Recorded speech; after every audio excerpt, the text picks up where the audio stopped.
3,500चा पान मसाला जप्त। सोलापूर येथील शेळगी मित्रनगर परिसरातील जय भवानी पान शॉप मधून अन्न औषध प्रशासनाकडून छापा टाकून 3,620 रुपयाचा बंदी असलेला पान मसाला जप्त करण्यात आला।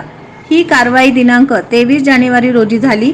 कृष्णा अंबादास आडम, वय वर्ष 29, राहणार नटराज सोसायटी, शेळगी, सोलापूर असे आरोपीचे नाव आहे। त्याने त्याच्या जय भवानी पान शॉप मध्ये शासनाने बंदी घातलेल्या पान मसाला विक्रीसाठी ठेवल्याची माहिती अन्न औषध प्रशासनाला मिळाली।